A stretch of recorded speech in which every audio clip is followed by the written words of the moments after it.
Milestone school and কলেজের school ভবনত যুদ্ধ বিমান বিধ্বস্ত হইবার পর বাঁচিতে হইলে মরিয়া বেড়ে এক শিক্ষার্থী দৌড়াইবের ভিডিও সেদিন ভাইরাল হইয়া সোশ্যাল মিডিয়াত ফুয়াগোর ভিডিও দেখি বহুত মানুষ হাইন দিল। পরবর্তীতে দাবি করে ইল এই ফুয়াগো সন্দীপুর নাবিল হাসান রোহানো, এমনকি তা লই কিছু গণমাধ্যমও রিপোর্ট তৈরি করছিল। বিষয়গান সোশ্যাল মিডিয়াত ভাইরাল হবার পর অনুসন্ধান শুরু করে C+ টিভির সন্দীপ প্রতিনিধি। মুঠোফোনে হতা হয় আহত নাবিলুর মার ফোয়ারে। নাবিলুর মা জানায় ভিডিও তাহা ওই ফুয়াগো নাবিল নয়। এখন সর্বশেষ ওর শারীরিক অবস্থা কি? ইনশাআল্লাহ অনেকটা ভালো আছে, আলহামদুলিল্লাহ। আচ্ছা, না আমরা ওই ফেসবুকে একটা ছবি দেখলাম, ওর নাম দিয়ে অনেক পত্রিকায়ও আসলো, এটা কি আসলে ও? না এটি বুয়া, এটি না এটি সব বুয়া। এটি কতজনে কত রকম দিবে, এটি তো আর কারো ইয়ে ধরে রাখা যায় না। জি।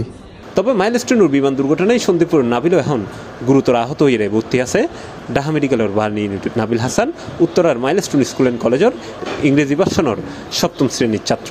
তার শরীর প্রায় 60 জলসি গিয়ে বলে জানাই তার পরিবার। নাবিলুর গ্রামের বাড়ি চট্টগ্রামের সন্দীপুর হারামিয়া ইউনিয়নের 8 নম্বর ওয়ার্ডত। তিনি ওই এলাকার নিজামুদ্দিনের ফুয়া।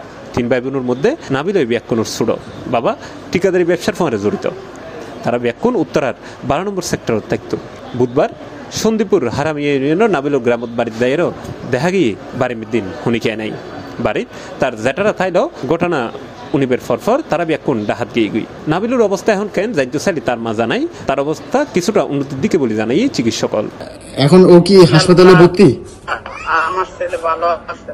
আচ্ছা, ও কি হাসপাতাল, কোন হাসপাতালে আছে ও এখন?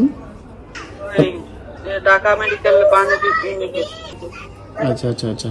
তবে যে ফুয়াগো জলসান অবস্থায় দৌড়াইল ওই ফুয়াগোর পরিচয় আর এখনো জানি না পারি। আশা করি সেও সুস্থ আছে। পাশাপাশি নাবিল সহ এই বিমান দুর্ঘটনায় বিভিন্ন মেডিকেলত মৃত্যুর পরে পাঞ্জালরা অন্যান্য আহত যারা আছে তারাও যেন সুস্থ হয়ে ফিরিয়ে গিয়ে ইয়েনি কামনা পুরো দেশবাসীর। C+ TV, Chittagong.